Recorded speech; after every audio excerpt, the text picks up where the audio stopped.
Hello po, ito na naman si Nanay Rosie. Bali, ang gagawin natin ngayon ay magdudugtong tayo ng tela o magdadagdag tayo ng tela sa tagiliran ng damit na ito. So, bali natastas ko na po siya at nalagyan ko na po siya ng tamang sukat. Bali, magiging 2 inches yung ipandudugtong natin. So, dapat ang idudugtong natin ay same na tela at same na kulay. Pero pwede rin po para sa ibang tela kung gugustuhin po ng customer. Pero yung customer na po mismo ang nagbigay sa akin ng telang ipandurugtong dito.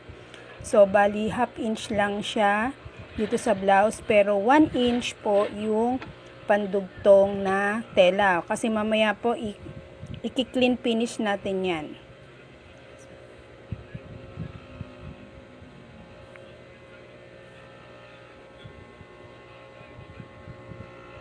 At dito na po magsimula tayo. Ayan. So, bali, diretso lang po natin at huwag po natin, kumbaga relax lang po yung both side ng tela. So, napapansin nyo, yung kabila ay half inch lang. Kasi meron po tayong marking na ginawa dyan para maging pantay po yung tahi natin.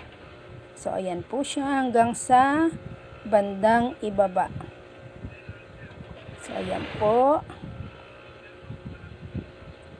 Hanggang baba lang po yun. So, di baling sobra po yung pagdugto kasi mamaya po meron tayo dyan gagawin. So, yung kabila naman din po. So, sundin lang po natin at pantayin. Kaya po nakita nyo, dahil pinantay po natin yung pinakalaylayan. Yan. So, yung marking po na 2 inches, sundan po lang natin. Half inch sa ibabaw. Pero yung pinakailalim niya ay may marking po na 2 inches. So, sundan lang po natin hanggang sa pagdating na po dun sa may armhole, kailangan po nakapantay yan. So, sundan lang natin yung pinaka-marking at yan na pa yung sinasabi ko. Pagdating sa may kilikili or dun sa may armhole, kailangan pantay po silang dalawa. Okay po? So, yan ang procedure niyan. Then, lock po natin siya maigi. Yan. And then, clean finish po tayo. Bali, ipopold po natin siya ng 1/4 by 1/4. Ayan. Half inch pala, hindi 1/4. Half inch. Yan. So, ano po yan ha, ilalapat po lang natin ng maigi. Kasi magiging clean finish po yan, yung tinatawag na clean finish style at mamaya po, iwa 1/4 natin yung ibabaw niya para lapat ang tela. So, be sure po na nakapantay lang po yung ating tahi. Ayan. So, cut po natin yung mga excess na sinulid. Yan. So, ayusin po natin yung gawa natin para maganda po ang kalalabasan. And then, pag okay na po, iwa 1/4 na po natin yung pinaka ibabaw. So, ayan na po siya.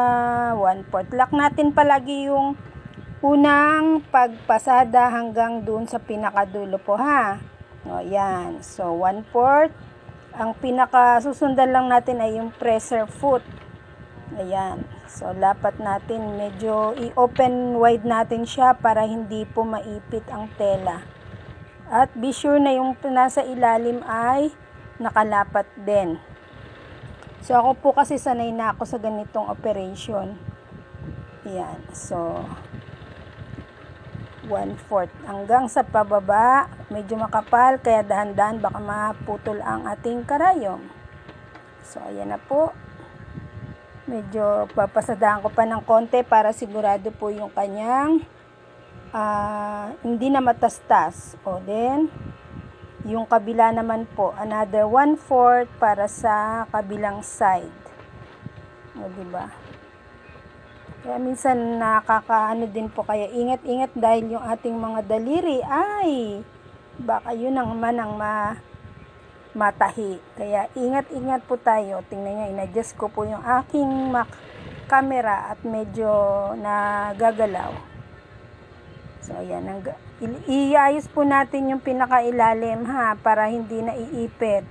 So, minsan pag alam natin hindi lapat, titingnan pa rin po natin ito. So, hanggang baba po yan. Ayan na siya.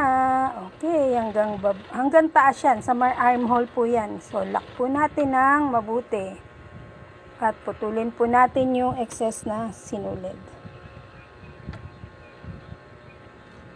So, same procedure din po ha, yung sa kabila. Ganon din yung gagawin natin.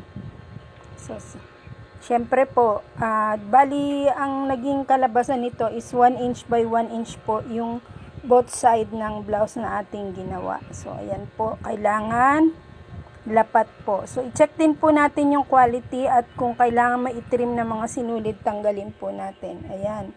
So, ito yung clean finish niya. Okay po? Ayan siya.